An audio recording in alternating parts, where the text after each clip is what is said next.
E hoje eu venho falar para vocês a respeito da jornada evolutiva da astrologia ao longo dos séculos.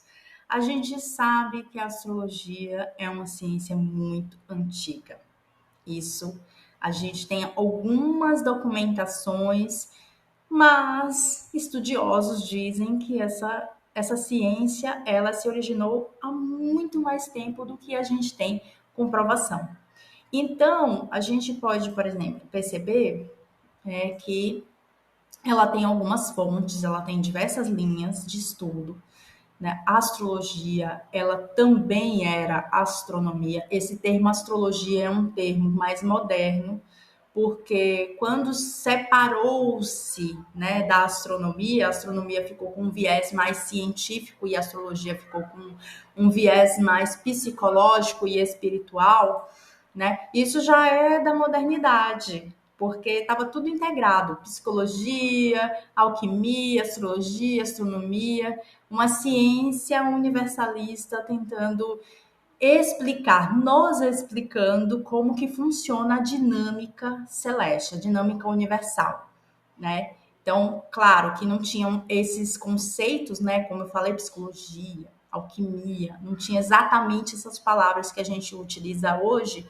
mas, né? Eu vejo que o homem, ele se orienta pelas estrelas desde que o mundo é mundo, gente. Desde que o homem começou a se guiar, né? Andar pela Terra, porque quais eram os mapas que existiam, a não ser as estrelas que brilhavam nos céus? Né? Então, a gente, por uma questão de lógica, a gente já pode começar a imaginar aí alguma coisa.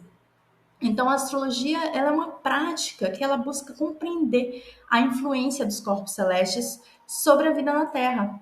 Então, é uma rica história, né, que tem para a gente poder entender que essa linguagem ela está se estendendo há milhares de anos e a sua evolução ao longo do tempo reflete não apenas mudanças na compreensão do cosmos, mas também nas percepções culturais, científicas e espirituais, né?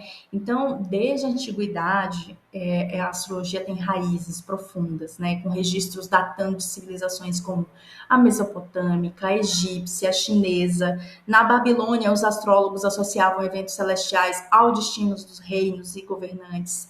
Na Grécia, nomes como Ptolomeu e Parco refinaram técnicas e criaram os primeiros mapas celestes.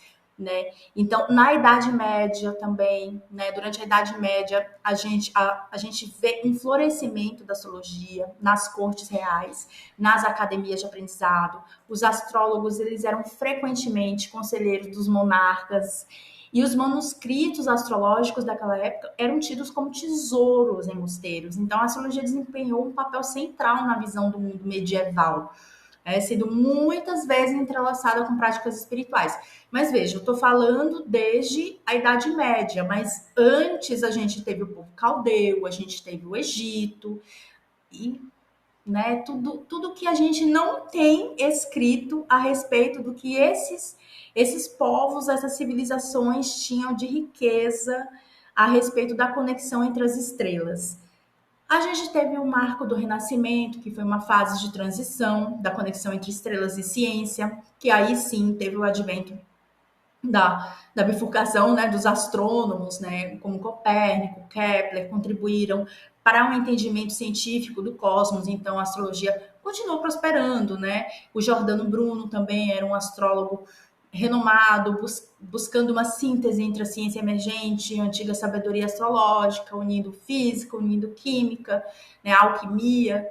Né? O iluminismo já trouxe um desafio, trouxe uma necessidade de ser mais persistente. Né? Com o iluminismo, a astrologia enfrentou críticas severas à medida que a razão e o método científico ganhavam destaque. Apesar disso, muitos astrólogos perseveraram, adaptando suas práticas para coexistir com o pensamento racionalista. Nessa época, a astrologia ela ganhou um tom onde ela era tida como apenas uma ciência mística, esotérica, e dentro do iluminismo isso não era bem visto, né? Então, muitos astrólogos eram perseguidos por conta disso. Né? Então, ela se tornou uma arte mais individualizada. A partir do iluminismo também foi que a astrologia ganhou um direcionamento mais centrado no autoconhecimento. E a partir do século XX foi que a psicologia ela se integrou à astrologia. Quando eu falo que a psicologia se integrou à astrologia, eu não estou falando do curso de psicologia, tá, gente? Eu estou falando do conceito psicológico, porque a gente viu no século XX um ressurgimento do interesse na astrologia, especialmente entre os psicólogos como Carl Jung, né, que reconheceram o potencial da astrologia para explorar o inconsciente e a psique humana. Eu mesmo, foi uma das coisas que me cativou, né, que me chamou a atenção a fazer a especialização em psicologia junguiana que eu trabalho hoje. Eu sou psicanalista junguiana, principalmente por conta dessa visão, desse olhar do Jung pela astrologia, porque todos os pacientes, ele fazia um mapa astrológico, não para as pessoas, mas para ele mesmo entender a personalidade, a dinâmica do inconsciente daquelas pessoas. E olha só, ele conseguia compreender os desafios. E é isso que a gente faz hoje. A astrologia moderna tem essa integração porque proporciona uma linguagem simbólica para compreender a complexidade da mente, né? E hoje, na era digital, a gente vê um boom, né? A astrologia, ela encontrou um novo público. A gente tem aplicativos, a gente tem sites, a gente tem redes sociais que disseminam horóscopos diários o tempo todo, né? Todos os dias, análises astrológicas, um monte de gente falando a respeito de astrologia, Mercúrio retrógrado, né? Os planetas sempre estiveram retrógrados, mas agora estão tendo mais atenção. Então, a abordagem é mais inclusiva, com pessoas buscando mais insights pessoais, conselhos, conexão espiritual. Então, a gente vê uma aplicação contemporânea além do entretenimento, né? A astrologia contemporânea, ela encontra aplicação em campos como a astrologia empresarial, como a terapia astrológica, como o coaching pessoal, né? O que a gente está fazendo aqui, a trilha astrológica, é um planejamento, né? Que está unindo todo esse estudo da astrologia com as técnicas de organização e metodologia para, né, uma estruturação da vida pessoal ligada às metas, né? A astrologia permite que a gente veja esse campo, porque cada mapa, cada carta natal que a gente vê é uma bússola de orientação para entender melhor as suas características, as suas relações, como você se relaciona, qual é o seu caminho de vida.